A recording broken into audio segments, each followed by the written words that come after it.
ವಿಮಾನಂ ಹಂಸ ಸಂಯುಕ್ತಮೇತತ್ತಿಷ್ಠತಿ ತೇಂಗಣೆ ರತ್ನಭೂತಮಿಹಾನೀತಂ ಯದಾಸೀದ್ವೇಧಸೋದ್ಭುತಂ ನಿಧಿರೇಶ ಮಹಾಪದ್ಮಃ ಸಮಾನೀತೋ ಧನೇಶ್ವರಾತ್ ಕಿಂಜಲ್ಕಿನೀಂ ದದೌ ಚಾಬ್ದಿರ್ಮಾಲಾಮಮ್ಲಾನ ಪಂಕಜಾಂ.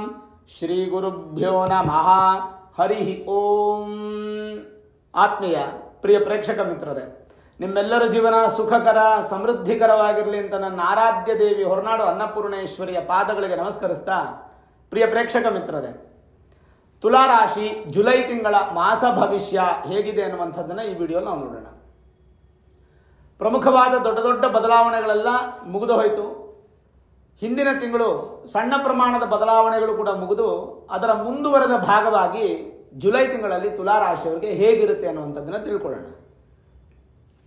ಈ ತಿಂಗಳು 2-3 ಗ್ರಹಗಳ ಬದಲಾವಣೆ ಆಗ್ತಾ ಇದ್ರೂ ಕೂಡ ಆ ಬದಲಾವಣೆಗಳೆಲ್ಲ ಕೂಡ ತುಂಬ ನಿಧಾನ, ಅಂದರೆ ತಿಂಗಳ ಅಂತ್ಯದಲ್ಲಿ ಆಗೋದ್ರಿಂದ ಈ ತಿಂಗಳಿಗೆ ಅಪ್ಲೈ ಆಗಲ್ಲ.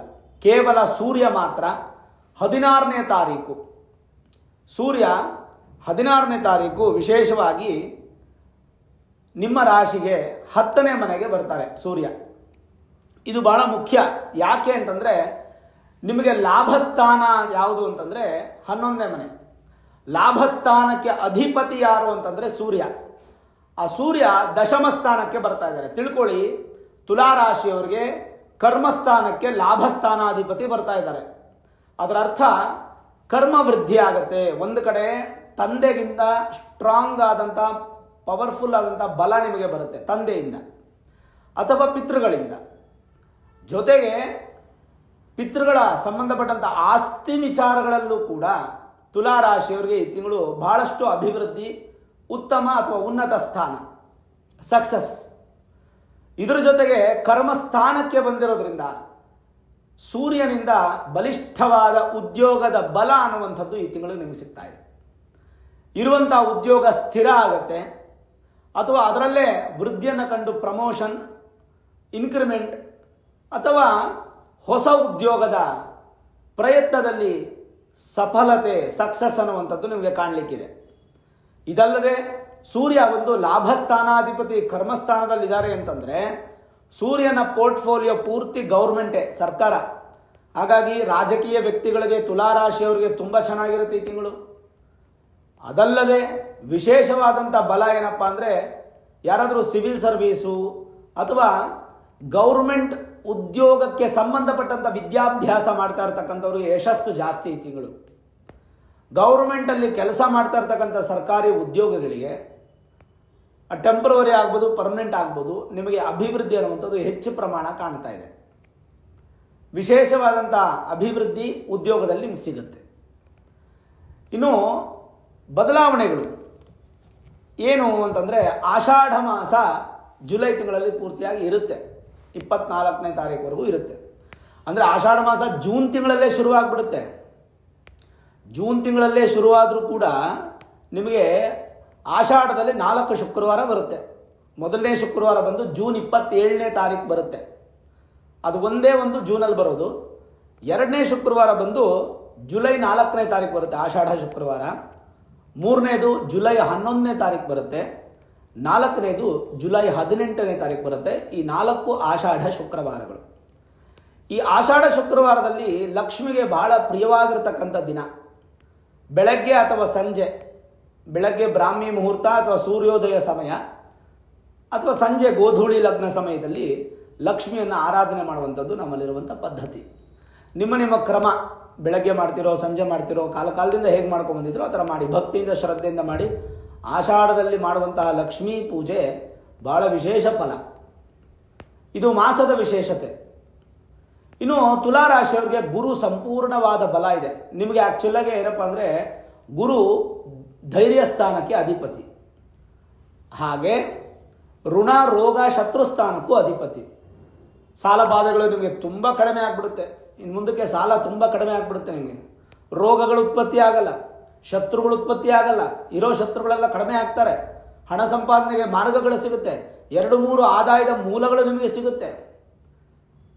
ತುಲಾರಾಶಿಗೆ 9ನೇ ಮನೆಯಲ್ಲಿ ಗುರು, ಭಾಗ್ಯದಲ್ಲಿ ಗುರು ಇರೋದ್ರಿಂದ ಈ ಧೈರ್ಯ ಅನ್ನುವಂಥದ್ದು ಹೆಚ್ಚು ಕಂಡು ಈ ವರ್ಷ ಪೂರ್ತಿ ನಿಮಗೆ ಅಭಿವೃದ್ಧಿ, ಅದರಲ್ಲೂ ಈ ತಿಂಗಳು ಮಹತ್ತರವಾದಂಥ ಬೆಳವಣಿಗೆ ಮತ್ತು ಸಕ್ಸಸ್ ಅನ್ನುವಂಥದ್ದು ಕಾಣ್ತೀರಾ ಗುರುವಿಂದ. ಇನ್ನು ಶನಿ ಪ್ರಭಾವ. ಶನಿ ಬಂದು ನಿಮಗೆ ಚತುರ್ಥಾಧಿಪತಿ ಹಾಗೂ ಪಂಚಮಾಧಿಪತಿ. ನಿಮ್ಮ ತಾಯಿಯ ಆಶೀರ್ವಾದ, ತಾಯಿಯ ಸೌಖ್ಯ, ನೀವು ಪಡುವಂಥ ಸುಖ, ನಿಮ್ಮ ಸಂತಾನ, ಪೂರ್ವ ಪುಣ್ಯ ಮತ್ತು ಪಿತ್ರಾರ್ಜಿತ ಆಸ್ತಿ, ಇಷ್ಟಕ್ಕೂ ಅಧಿಪತಿ ಆಗಿರ್ತಕ್ಕಂಥ ಶನಿ 6ನೇ ಮನೆಯಲ್ಲಿದ್ದಾರೆ. ಪಂಚಮ ಶನಿ ಪ್ರಭಾವ ದೂರ ಆಯ್ತಲ್ವ ನಿಮಗೆ, ಅದೊಂದು ಮ್ಯಾಕ್ಸಿಮಮ್ ಸಕ್ಸಸ್ಸು ನಿಮ್ಮ ಲೈಫಲ್ಲಿ ಸಿಗುತ್ತೆ ನಿಮಗೆ. ಈಗ ಪಂಚಮ ಶನಿ ಪ್ರಭಾವ ಇಲ್ಲ. ತುಲಾರಾಶಿಗೆ ಒಂದು ಕಡೆ ಗುರುಬಲನೂ ಇದೆ, ಇನ್ನೊಂದು ಕಡೆ ಶನಿ ಪ್ರಭಾವನೂ ಇಲ್ಲ. ಹಾಗಾಗಿ ಶನಿಗೆ ಪೂಜೆ ಬೇಕಿಲ್ಲ, ಗುರುಗೆ ಪೂಜೆ ಬೇಕಿಲ್ಲ, ಸೂರ್ಯನಿಗೆ ಪೂಜೆ ಬೇಕಿಲ್ಲ. ಇನ್ನು ಪಂಚಮದಲ್ಲಿರ್ತಕ್ಕಂಥ ರಾಹು ನಿಮ್ಮ ರಾಶ್ಯಾಧಿಪತಿ ಶುಕ್ರನಿಗೆ ಶಿಷ್ಯ ಮಿತ್ರ, ಹಾಗಾಗಿ ರಾಹು ದೋಷವೂ ಇಲ್ಲ. ಲಾಭಸ್ಥಾನದಲ್ಲಿರ್ತಕ್ಕಂಥ ಕೇತು ಒಳ್ಳೆ ಫಲ ಕೊಡಲೇಬೇಕು. ಯಾಕೆಂದರೆ ಲಾಭಸ್ಥಾನದಲ್ಲಿ ಯಾವ ಗ್ರಹ ಇದ್ರೂ ಕೂಡ ಒಳ್ಳೆ ಫಲ ಕೊಡಲೇಬೇಕು, ಅದವ್ರ ಪೋರ್ಟ್ಫೋಲಿಯೋ. ಇನ್ನು ನಿಮ್ಮ ರಾಶ್ಯಾಧಿಪತಿ ಹಾಗೂ ನಿಮಗೆ ಅದೃಷ್ಟವನ್ನು ಕೊಡುವಂತಹ ಅಧಿಪತಿ ಎರಡೂ ಶುಕ್ರನೇ. ಅವರು 8ನೇ ಮನೇಲಿದ್ದಾರೆ. ಏನಪ್ಪ 8ನೇ ಮನೇಲಿ ಶುಕ್ರ ಇದೆಯಾ, ಚೆನ್ನಾಗಿರಲ್ವೇ, ಅಷ್ಟಮ ಸ್ಥಾನ ಪಾಪಸ್ಥಾನ ಅಲ್ಲ ಅಂತಂದರೆ, ಅಷ್ಟಮಾಧಿಪತಿ ಅಷ್ಟಮ ಸ್ಥಾನದಲ್ಲೇ ಇದ್ದಾರೆ. ನಿಮ್ಮ ರಾಶ್ಯಾಧಿಪತಿನೂ ಅವರೇ ಶುಕ್ರ. ಹಾಗಾಗಿ ಶುಕ್ರನಿಂದ ಸೌಭಾಗ್ಯ ಸನ್ಮಂಗಳ ಅಭಿವೃದ್ಧಿ ಆಗುತ್ತೆ. ವಿಶೇಷವಾಗಿ ವಾಹನ ಚಾಲಕರು, ವಾಹನ ಖರೀದಿ ಮಾಡುವಂಥವರು, ವಾಹನ ಮಾಲೀಕರು, ಟ್ರಾನ್ಸ್ಪೋರ್ಟೇಷನ್ ಸಿಸ್ಟಮ್ ಇಟ್ಕೊಂಡಿರ್ತಕ್ಕಂಥವ್ರಿಗೆಲ್ಲರಿಗೂ ತುಂಬ ಚೆನ್ನಾಗಿರುತ್ತೆ. Film field, beauty field, fashion designing field, ಈ ಥರದವರೆಲ್ಲ ತುಂಬ ಚೆನ್ನಾಗಾಗುತ್ತೆ. ಬುದ್ಧಿಯನ್ನು ಉಪಯೋಗಿಸ್ಕೊಂಡು ಕೆಲಸ ಮಾಡುವಂಥವ್ರು, ದೇಹವನ್ನು ಉಪಯೋಗಿಸ್ಕೊಂಡು ಕೆಲಸ ಮಾಡುವಂಥವ್ರಿಗೆ ಹಾರ್ಡ್ ವರ್ಕರ್ಸು, ಅದಕ್ಕೆ ಅಧಿಪತಿ ಶನಿ ಆಗಿಬಿಡ್ತಾರೆ. ಬುದ್ಧಿಯನ್ನು ಉಪಯೋಗಿಸ್ಕೊಂಡು ಸ್ಮಾರ್ಟ್ ವರ್ಕರ್ ಮಾಡೋದಕ್ಕೆ ಶುಕ್ರ ನಿಮಗೆ ತುಂಬ ಫಲ ಕೊಡ್ತಾನೆ. ಅಂದರೆ ಸ್ಮಾರ್ಟ್ ವರ್ಕರ್ಸ್ಗೆಲ್ಲ ಈ ತಿಂಗಳು ತುಂಬ ಚೆನ್ನಾಗಿರುತ್ತೆ. ಮೇಲಾಗಿ ನಿಮಗೆ ದ್ವಿತೀಯ ಮತ್ತು ಸಪ್ತಮಾಧಿಪತಿ ಆಗಿರತಕ್ಕಂಥ ಕುಜ, 2 ಮತ್ತು 7ನೇ ಮನೆ ಅಧಿಪತಿ ಆಗಿರ್ತಕ್ಕಂಥ ಕುಜ ನಿಮಗೆ ಲಾಭಸ್ಥಾನದಲ್ಲಿದ್ದಾರೆ. ಲಾಭಸ್ಥಾನದಲ್ಲಿರ್ತಕ್ಕಂಥ ಕುಜ ವಿಶೇಷವಾದ ಫಲವನ್ನು ಕೊಡ್ತಾರೆ. ಕುಜ ಲಾಭಸ್ಥಾನಕ್ಕೆ ಬಂದರೆ ಏನು, ಭೂಮಿ ಯೋಗ, ಮನೆ ಕಟ್ಟೋದು ಅಥವಾ ಭೂಮಿ ತಗೊಳ್ಳೋದು, ರಿಯಲ್ ಎಸ್ಟೇಟ್ ಬಿಸ್ನೆಸ್ಸು, ವ್ಯವಸಾಯ ಮಾಡೋರಿಗೆ ತುಂಬ ಚೆನ್ನಾಗಿ ಅನುಕೂಲ ಆಗುತ್ತೆ. ಇಂಜಿನಿಯರ್ಸ್ಗೆ, ಇಂಜಿನಿಯರ್ ಎಲ್ಲ ಅಧಿಪತಿ ಕುಜನೇ. ಹಾಗಾಗಿ ಈ ತಿಂಗಳು ಆಷಾಢ ಮಾಸ ಇರೋದ್ರಿಂದ 24ನೇ ತಾರೀಕುವರೆಗೂ ಯಾವುದೇ ಶುಭ ಕಾರ್ಯ ಮಾಡೋಕ್ಕಾಗಲ್ಲ, ಭೂಮಿ ಪೂಜೆ ಮಾಡೋಕ್ಕಾಗಲ್ಲ, ಮನೆ ಕಟ್ಟೋಕ್ಕಾಗಲ್ಲ, ಗೃಹ ಪ್ರವೇಶ ಮಾಡೋಕ್ಕಾಗಲ್ಲ. ಹೌದು, ಆದರೆ ಅದಕ್ಕೆ ಬೇಕಾದ ತಯಾರಿಗಳನ್ನು ನಡೆಸ್ಕೊಳ್ತಕ್ಕಂಥದ್ದು ನಿಮಗೆ ಯಶಸ್ಸು ಸಿಗುತ್ತೆ. 24ನೇ ತಾರೀಕು ನಂತರ ನೀವು ಧಾರಾಳವಾಗಿ ಮಾಡ್ಕೋಬೋದು. ಅದಲ್ಲದೆ ಈ ಜುಲೈ ತಿಂಗಳು ನಿಮಗೆ ಗುರುಬಲ ಇದೆ, ಆದರೂ ಸಹ 10ನೇ ತಾರೀಕು ಗುರು ಪೌರ್ಣಮಿ, ವ್ಯಾಸ ಪೌರ್ಣಮಿ, ಅವತ್ತು ಗುರುವನ್ನು ಆರಾಧನೆ ಮಾಡಿ ಯಾವುದಾದ್ರೂ ಕೆಲಸ ಶುರು ಮಾಡಿದ್ರೆ ತುಂಬ ಚೆನ್ನಾಗಿರ್ತಕ್ಕಂಥ ಫಲ ಸಿಗುತ್ತೆ ನಿಮಗೆ.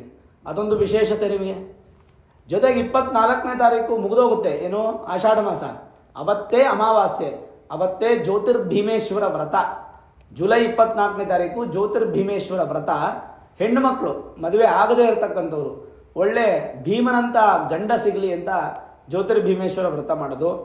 ಮದುವೆ ಆಗಿರ್ತಕ್ಕಂಥ ಹೆಣ್ಣು ಮಕ್ಕಳು ತನ್ನ ಗಂಡನಿಗೆ ದೀರ್ಘಾಯುಷ್ಯ ಪ್ರಾಪ್ತಿ ಆಗಬೇಕು, ಭೀಮನಂತ ಶರೀರ ಪ್ರಾಪ್ತಿ ಆಗಬೇಕು ಅಂತೇಳಿ ಪೂಜೆ ಮಾಡುವಂತಹ ಅದ್ಭುತವಾದ ದಿನ ಜ್ಯೋತಿರ್ಭೀಮೇಶ್ವರ ವ್ರತ. ಈ ರೀತಿಯಾಗಿ ನಾವು ನೋಡಿದಾಗ ಗ್ರಹಸ್ಥಿತಿಗಳ ಬದಲಾವಣೆಗಳು ತುಂಬ ಇದೆ. ಜೊತೆಗೆ ಬುಧ ನೋಡಿ, ಬುಧ ಏನಾಗ್ತಾರೆ ನಿಮಗೆ, ಅವರು ವ್ಯಯಾಧಿಪತಿ ಹಾಗೂ ಭಾಗ್ಯಾಧಿಪತಿ. ಭಾಗ್ಯಾಧಿಪತಿ ಭಾಗ್ಯದಲ್ಲೇ ಇದ್ದಾರೆ. 9th house lord is in 9th house. ಹಾಗಾಗಿ ವಿದ್ಯಾಭ್ಯಾಸ ಆಗ್ಬೋದು, ವ್ಯಾಪಾರ ಆಗ್ಬೋದು, ಯಾವುದೇ ಥರದ ಸಮಸ್ಯೆಗಳು ನಿಮಗೆ ಬರದೆ ಈ ತಿಂಗಳು ಬಹಳ ಅದ್ಭುತವಾಗಿದೆ. ತುಲಾರಾಶಿಯವರು ಖಂಡಿತವಾಗಲೂ ನೀವು ನಿಮ್ಮ ಮೂಲ ಜಾತಕವನ್ನು ತೋರಿಸ್ಕೊಳ್ಳೋ ಅವಶ್ಯಕತೆಯೇ ಇಲ್ಲ. ಯಾಕೆ ಅಂತಂದರೆ ಸಮಸ್ಯೆ ಬಂದಾಗ ಮಾತ್ರ ನಾವು ಮೂಲ ಜಾತಕವನ್ನು ತೋರಿಸ್ಕೊಳ್ಬೇಕು. ಗೋಚಾರ ರೀತಿಯ ನಿಮ್ಗೆ ಏನೂ ತೊಂದರೆ ಇಲ್ವಾ, ಅದ್ಭುತವಾದಂಥ ವರ್ಷ ಇದು.